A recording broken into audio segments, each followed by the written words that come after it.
আবার একটা কর্মশিক্ষার কাজ করলাম ভাইকে বাঁচানোর জন্য।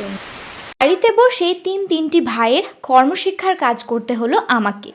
এদের সকলের এখন মনে পড়ছে এদের সকলের একটা করে কর্মশিক্ষার কাজ স্কুলে জমা করতে হবে।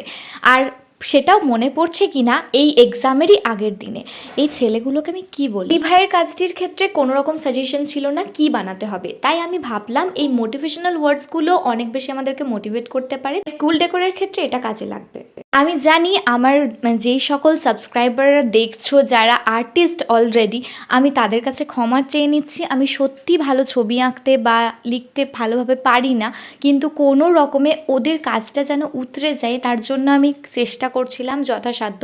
আর মাত্র আমার কাছে 3টেই কালার ছিল, আর সেই 3টে কালার দিয়ে আমি যেরকমভাবে হোক চেষ্টা করে একটু বানাচ্ছিলাম। আমার হ্যান্ডরাইটিং কিন্তু এতটা খারাপ না যতটা তোমরা এখানে দেখছো, কেননা আমার তুলি ধরার অভ্যাস একবারেই নেই। 2-2.5 ঘন্টার মধ্যে করা এই সামান্য কাজটি কেমন হয়েছে জানিও, আর নেক্সট আরেকটা কাজ নিয়ে আসছি।